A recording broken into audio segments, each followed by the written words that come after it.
પ્રિય ભારતીયોને મારા નમસ્કાર। આજે આપણે સ્વાતંત્ર્ય દિવસની 80મી વર્ષગાંઠની ઉજવણી કરવા એકઠા થયા છીએ। તે માટે આપ સૌને ખૂબ ખૂબ શુભેચ્છા। આપણે બધા જાણીએ છીએ કે 15મી ઓગસ્ટ 1947ના દિવસે આપણો દેશ લગભગ 200 વર્ષની ગુલામીમાંથી આઝાદ થયો હતો અને આપણા દેશને બ્રિટિશ શાસનથી મુક્ત કરવા માટે અનેક ક્રાંતિકારીઓએ પોતાના જીવનનું બલિદાન આપ્યું અને આવા પોતાના જીવનનું બલિદાન આપનાર ક્રાંતિકારીઓને દિલથી સલામ આપું છું।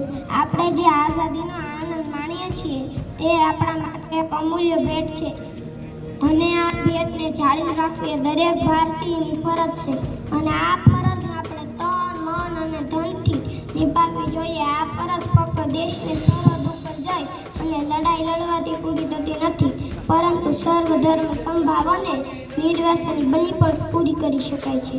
તે માટે બધાનો આદર કરો અને નિર્વ્યસની બનો એવી અપેક્ષા સાથે છેલ્લે એટલું જ કહીશ કે સરફરોશી की तमन्ना अब हमारे दिल में है, देखना है जो कितना बाज़ कातिल में है, वक्त आने दे बता देंगे तुझे ये आसमां, हम अभी से क्या बताए